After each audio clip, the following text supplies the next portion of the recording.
ہم کریں گے ہر مظلوم کی حمایت۔ السلام علیکم، میں ہوں حرین فاطمہ اور آپ دیکھ رہے ہیں حمایتی نیوز HD چینل۔ نظر ڈالتے ہیں آج کی اہم خبروں پر۔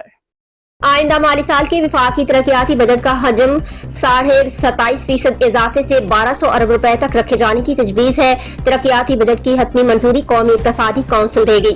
ذرائع کے مطابق اس حوالے سے تجاویز کو رواں ہفتے وفاقی وزیر منصوبہ بندی احسن اقبال کی زیر صدارت سالانہ پلان کوآرڈینیشن کمیٹی کے اجلاس میں حتمی شکل دی جائے گی۔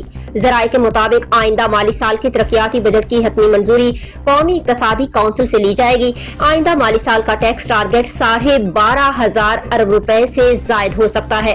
چیئرمین FBR واضح رہے کہ FBR کا کہنا ہے کہ آئندہ مالی سال FBR کا ٹیکس ٹارگٹ 12,500 ارب روپے سے زائد ہو سکتا ہے۔ فیڈرل بورڈ آف ریونیو کے چیئرمین امجد زبیر ٹوانا نے آئندہ وفاقی بجٹ تجاویز پر غیر رسمی گفتگو کرتے ہوئے کہا کہ ٹیکس ہدف اور ٹیکس کلیکشن کے لیے مختلف تجاویز زیر غور ہیں۔ کوشش کر رہے ہیں کہ رواں مالی سال کا ٹیکس ہدف مکمل کیا جائے۔